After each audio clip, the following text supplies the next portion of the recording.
Now, let's see if we can solve logarithmic equations. So we basically want to put all of the different rules that we know into play in this case. If we take a look at this first one here, we have log base 2 of the function x plus 25 equal to 4. Well, we know we can't use the one-to-one property because we only have one log over on the left-hand side. So we know that we can rewrite this in the equivalent exponential form. Take the base, raise it to the 4, set it equal to the function x plus 25. Now we have this 2 to the 4, so we're going to write that as 16. And now we want to simply solve for x, so we'll subtract 25 from both sides. And so therefore we get x to be equal to -9. So remember, we always like to double check our answers though when we are working with logarithms, because we know we can't take the log of a negative number. So if I take this -9, I plug it back into the x, I want to make sure what I have in parentheses here is a positive number. So of course, -9 plus 25 does indeed give me a positive 16. So my answer here, as x being equal to -9, is fine. Okay, now the second example, I have this 6 being multiplied by my natural log of 2x equal to 30.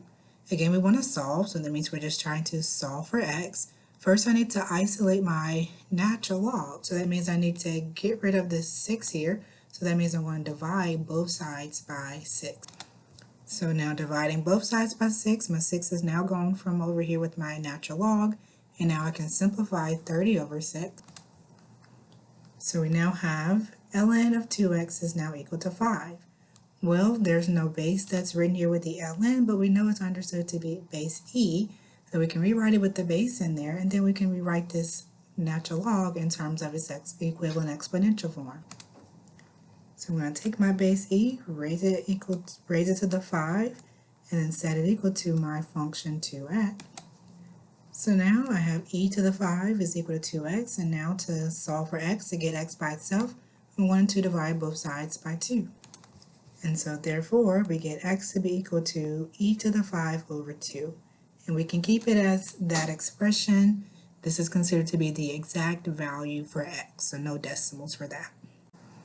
Alright, so let's look at these last two examples again, trying to solve for the logarithmic equations. Okay, so again, just trying to solve for the variable x. So let's take a look at what we have over here on the left-hand side. You can see that we have two logs. We have log of x plus 7 minus log of 3, and then on the right side we have log of 7x plus 1.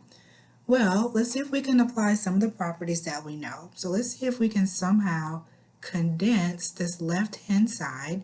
Since we see that minus there, we know that goes with division. So we're going to apply the quotient rule over here on the left-hand side.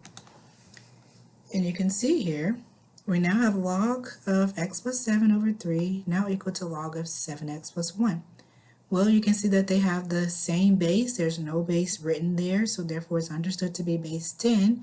And since I have one log over on the left side and one log over on the right side, I can now apply the one-to-one property. So now I'm just going to set what I have inside of my parentheses here equal to each other. So we are technically going to drop out the logs because we now can apply the one-to-one property. So now the goal is to try and solve for x. What we have over here on the right side is understood to be over 1. So now let's see, since we have a fraction equal to a fraction, let's see if we can cross multiply here. And so now, of course, x plus 7 times 1 is just itself, x plus 7. And then if I multiply this 3 times my 7x, I get 21x. And then, of course, 3 times 1 is 3. So now we just have a nice little regular algebra problem here. We want to get all the variables on one side and the constant terms on the other side.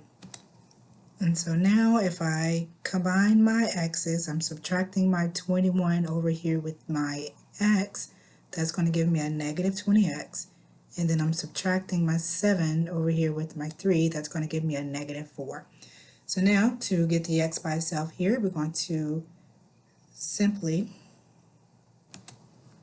we'll divide both sides by the negative 20. So x is equal to negative 4 over negative 20. Then of course if we simplify that, we get x is equal to positive 1/5. So that would be the solution to this equation. So again, remember we always like to double check though. We'll just plug in 1/5 into the x and make sure that whatever we get inside of parentheses is not a negative number, because we can't take the log of a negative number. And here you'll see that 1/5 does check out. And now with our final example, we have 2 times log x is equal to log of 25. Well, let's see what we can do first. We see that we do have 1 log on the left side and 1 log on the right side, but we do have this coefficient in front of this log. So let's apply one of those rules that we know. Since it's being multiplied, then that means we can apply the power rule. So we're just going to put it back as an exponent. So we now have log of x squared is equal to log of 25. Well, we see they have the same understood base 10, and we have 1 log each on each side of the equation. So we're simply going to set our functions equal to each other because we're going to apply the one-to-one property. So again, we're just going to get rid of the logs, drop those out. So we have x squared is equal to 25, and now we want to solve for x. Well, we have the square here. To undo the square, we know to take the square root of it. And so, of course, the square root of 25 is 5. But here we have to remember to put plus or minus 5 here, because we have the square here, because positive 5 squared and negative 5 squared both equal 25. So we have to remember to do plus or minus 5. Now we just have to ask ourselves, will both of these be the solution, or will only one of them be the solution? So remember, we like to double check to make sure we don't take the log of a negative number. Well,